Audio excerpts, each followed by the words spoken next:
In this video, I'll be showing you some strategies that you can try when using the iron neck to further enhance specific components of your prehabilitative or rehabilitative pursuits when it comes to taking care of your neck.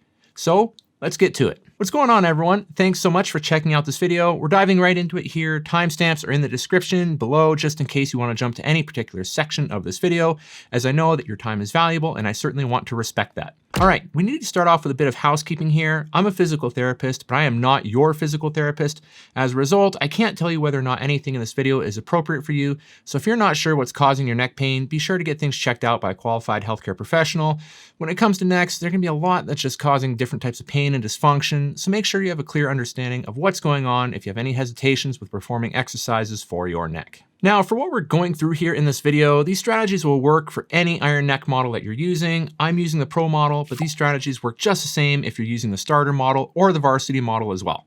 And speaking of strategies, what I'll be going through here is generally more geared towards more later stages of cervical rehab or even fall into the prehabilitative category.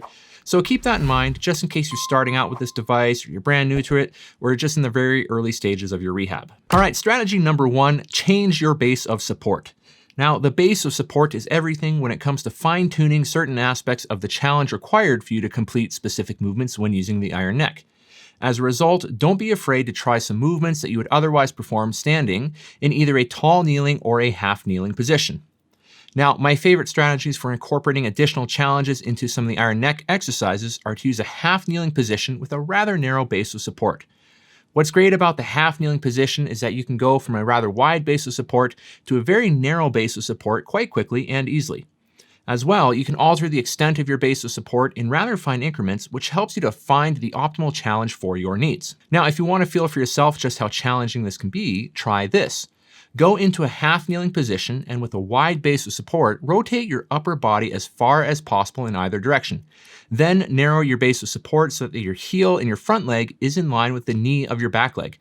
Try rotating again, and if you're still feeling like a rock star after that, cross your front foot over the midline of your body by about 2 inches. You'll now very likely feel that when you rotate, especially across your body, that you'll have to work much harder to maintain your balance.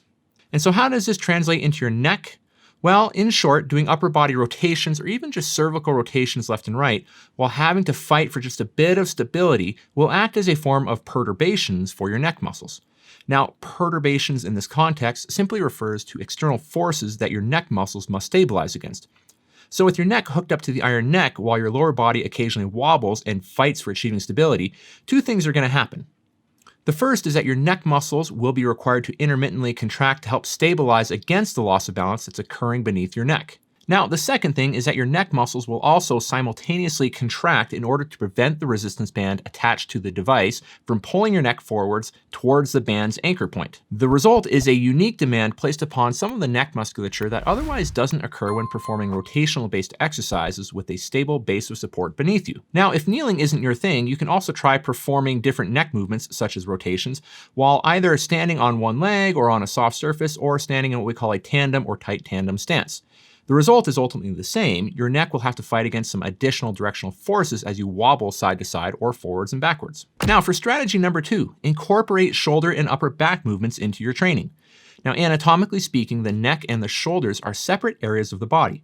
Functionally speaking, however, they are quite intertwined as both areas depend on one another to keep movement from becoming dysfunctional and from pain or discomfort arising. Now, not only are there muscles that span from the back of the shoulder to the neck, but the posture or the position of our neck can be influenced by the overall strength and health of our upper back, including muscles along the back of the shoulder.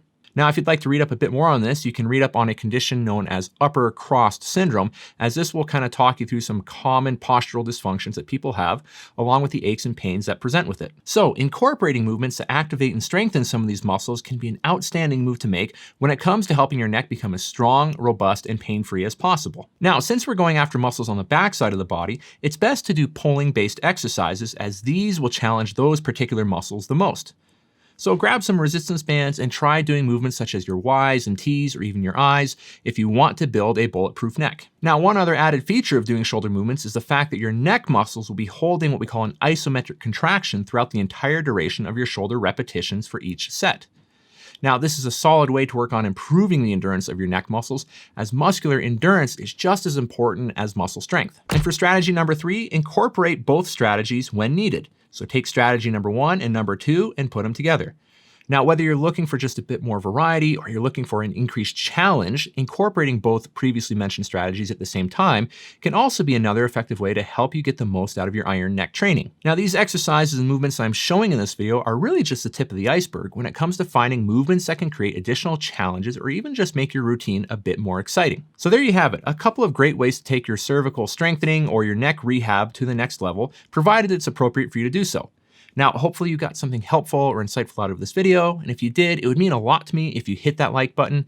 It's just so much fun making these videos for all of you, but they do take a decent amount of time as I'm currently a one-man show. So everyone, keep looking after yourselves, keep looking after one another, keep making some seriously great things happen, and I will see you in the next video.